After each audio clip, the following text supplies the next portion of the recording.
আসসালামু আলাইকুম ফ্রেন্ডস, সবাই কেমন আছেন? আমরা আলহামদুলিল্লাহ ভালো আছি। আরও একটি নতুন ব্লগ নিয়ে হাজির হয়ে গেলাম আপনাদের মাঝে। আর আমি কলমি শাক ভাজি করব, তাই ভাজিটা একটু ভাপ দিয়ে নিচ্ছি। একটু পানি দিয়ে সিদ্ধ করে নিচ্ছিলাম আর কি, তাহলে কলমি শাকটা আর কালো হয় না।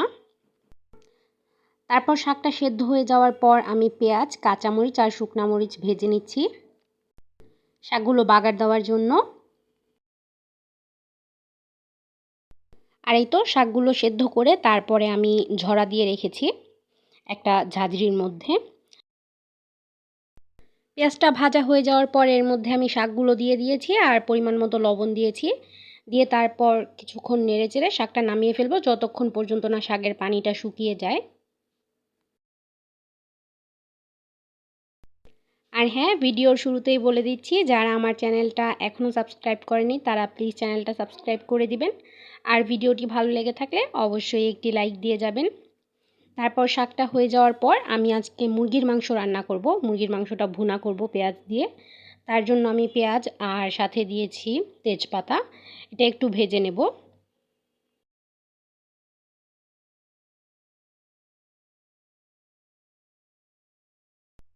আর পেঁয়াজটা ভাজা হয়ে যাওয়ার পর সব ধরনের মশলা দিয়ে দিয়েছি। আর আজকে হলুদটা একটু কম দিয়েছি, হলুদের গুঁড়াটা। একটু সাদা করে রান্না করব মুরগির মাংসটা। মশলাটা কিছুক্ষণ কষিয়ে নেব আর আমি আরেকটু পানি দেব মশলা কষানোর জন্য। তারপর মশলাটা কষানো হয়ে গেলে আমি মাংসটা দিয়ে দেব।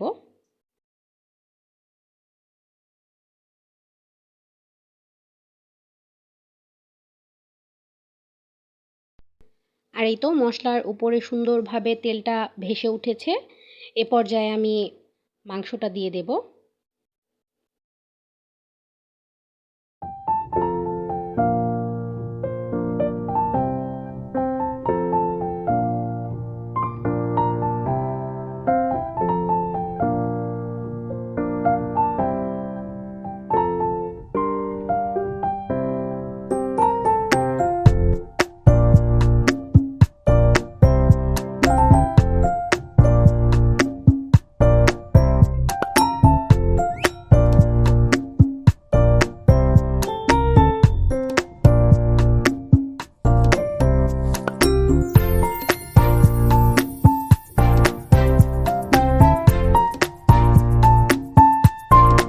মশলার সাথে কিছুক্ষণ মাংসটা কষিয়ে নিয়েছি আর এখন দিয়ে দেব এর মধ্যে পানি।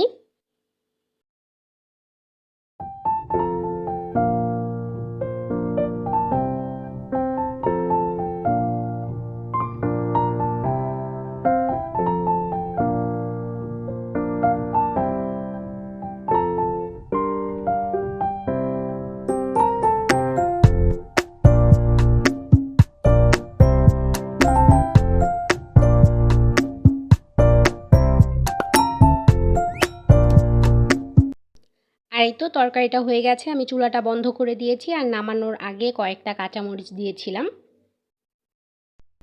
আর আজকে ডালও রান্না করব। তরকারিটা নামিয়ে রেখে আমি ডালটা বসিয়ে দিয়েছি। ডালের মধ্যে পরিমাণ মতো লবণ দিয়েছি আর পেঁয়াজ দিয়েছি। তারপর ডালটা বলক আসলে আমি এর মধ্যে হলুদের গুঁড়া দিয়ে দেব। এই যে হলুদের গুঁড়াটা দিয়ে দিয়েছি।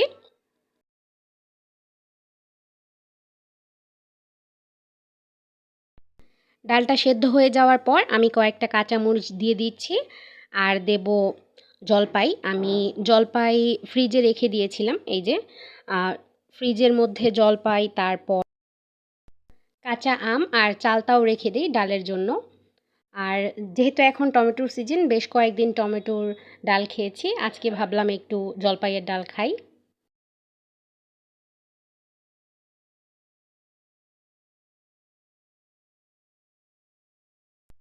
আর একটু পেঁয়াজ ভেজে তারপর ডালটা আমি বাগার দিয়ে নিচ্ছি। আজকে আর রসুন দেব না, পেঁয়াজ দিয়েই ডালটা বাগার দেব।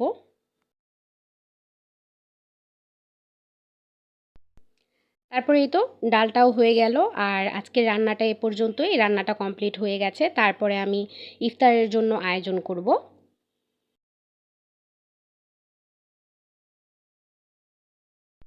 আর রান্না কমপ্লিট হয়ে যাওয়ার পর আমি বেসনটা গুলে রেখেছিলাম বেশ অনেকক্ষণ আগেই। আর বেগুন কেটে রেখেছি। আজকে বেগুনি তৈরি করব, শুধুমাত্র বেগুনি তৈরি করব। তারপরে আমি ভেজে নিচ্ছি বেগুনিগুলো। আর আজকের বেগুনিগুলো মাশাআল্লাহ খুব সুন্দর হয়েছিল। আমি কয়েকটা করে দিয়ে ভেজে নিচ্ছি বেগুনিগুলো।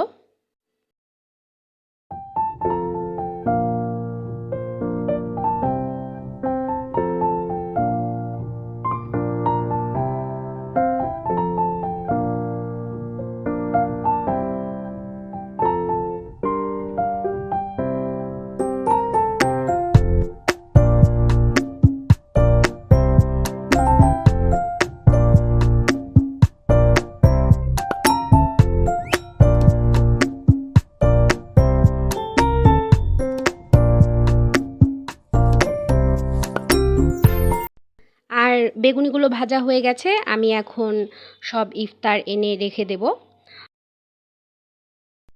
আর আজকে ফল কাটিনি খুব বেশি, কয়েকটা আঙ্গুর নিয়েছি আর খেজুর ধুয়ে নিয়েছিলাম আর শসা কেটেছি। আর এই তো শরবত গুলেছিলাম। আর আজকে অনেক ইফতার, তাই আর খুব বেশি ফল কাটলাম না।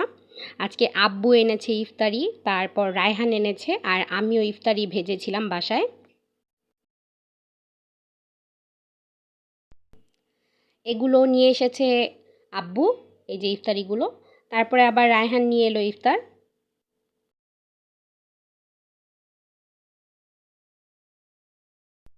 আর আজকে তো 10 রমজান শেষ হলো, আলহামদুলিল্লাহ রহমতের 10 দিন শেষ হয়ে গেল। আর রমজান মাসটা মনে হচ্ছে খুব তাড়াতাড়ি শেষ হয়ে যাচ্ছে। আর এই তো আজানের সময় হয়ে এসেছে, সবাই চলে এসেছে ইফতারিটা করার জন্য।